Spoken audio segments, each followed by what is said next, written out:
ஏன் பிரேக்கப் ஆனா அது ரொம்ப பெயின்ஃபுல்லா இருக்கு? இதுக்கு பின்னாடி இருக்க சைக்காலஜி இந்த வீடியோல பார்க்கலாம். ஒரு பிரேக்கப் ஆனதுக்கு அப்புறம் நம்ம பிரெயின் அதை எப்படி ப்ராசஸ் பண்ணுதுன்னா, நம்ம அந்த பர்சனை நிரந்தரமா இழந்துட்ட மாதிரி ஃபீல் ஆக வைக்குது. பட் நம்ம அந்த பர்சனை இழக்கல, அவங்க கூட இமேஜின் பண்ணி வச்சிருந்த ஃபியூச்சரை தான் இழந்திருக்கும். இது ஏன் ரொம்ப ஹர்ட்ஃபுல்லா இருக்குன்னா, ஒரு பிசிக்கல் பெயின் நமக்கு வரும்போது நம்ம பிரெயின்ல எந்த ஏரியாஸ்லாம் ஆக்டிவேட் ஆகுமோ அதே ஏரியாஸ் தான் ஒரு பிரேக்கப் அப்புறமும் ஆக்டிவேட் ஆகுதுன்னு ரிசர்ச் ஸ்டடீஸ்ல சொல்றாங்க. அண்ட் டோபமைன்ற ஹாப்பி ஹார்மோன் லெவலுமே பிரேக்கப் அப்புறமா டிக்ரீஸ் ஆகுது. ஏன் பிரேக்கப் ஆன அப்புறமா அந்த பர்சனை பத்தி நினைக்காம இருக்க முடியல?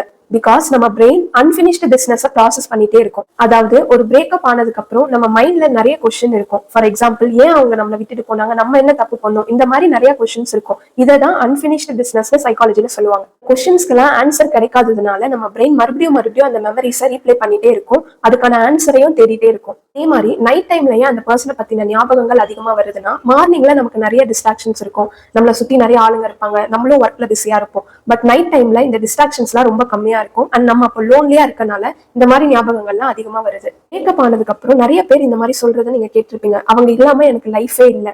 ஒரு ரிலேஷன்ஷிப்ல இருக்கும்போது ரொட்டீன்ஸும் கிரியேட் ஆகும். லைக் நீங்க அவங்க கூட எப்படி பேசுவீங்க, எந்த டைம்ல பேசுவீங்க, இந்த மாதிரி ரொட்டீன்ஸ் இருக்கும். ஸோ அந்த ரிலேஷன்ஷிப் எண்ட் ஆகும்போது நீங்க அவங்கள மட்டும் இழக்கல, அவங்க கூட இருக்கும்போது நீங்க எப்படி இருந்தீங்களோ அதையும் சேர்த்து நீங்க இழக்கிறீங்க. இதனாலதான் உங்களையே நீங்க இழந்த மாதிரி ஃபீல் பண்றீங்க. ஒரு பிரேக்கப்க்கு அப்புறம் நீங்க அவங்கள மறக்கிறது ஹீலிங் இல்ல. அவங்க ஞாபகம் வந்தாலும் அந்த மெமரிஸ்லாம் உங்களை பெயின் கொடுக்காம இருக்கிறது தான் ஹீலிங். ஒரு நாள் நீங்க கண்டிப்பா அவங்களுக்கு தேங்க் பண்ணுவீங்க. ஏன்னா நீங்க கத்துக்கிட்ட லெசன்ஸ் ரொம்ப வேல்யூபிளா இருக்கும். அண்ட் நீங்க ஒரு புது ரிலேஷன்ஷிப் குள்ள போகும்போது நீங்க இன்னும் ஒரு பெட்டர் பர்சனா இருப்பீங்க. இந்த வீடியோ யாருக்கெல்லாம் யூஸ்ஃபுல்லா இருக்கும்னு நினைக்கிறீங்களோ அவங்களுக்கு இதை ஷேர் பண்ணுங்க.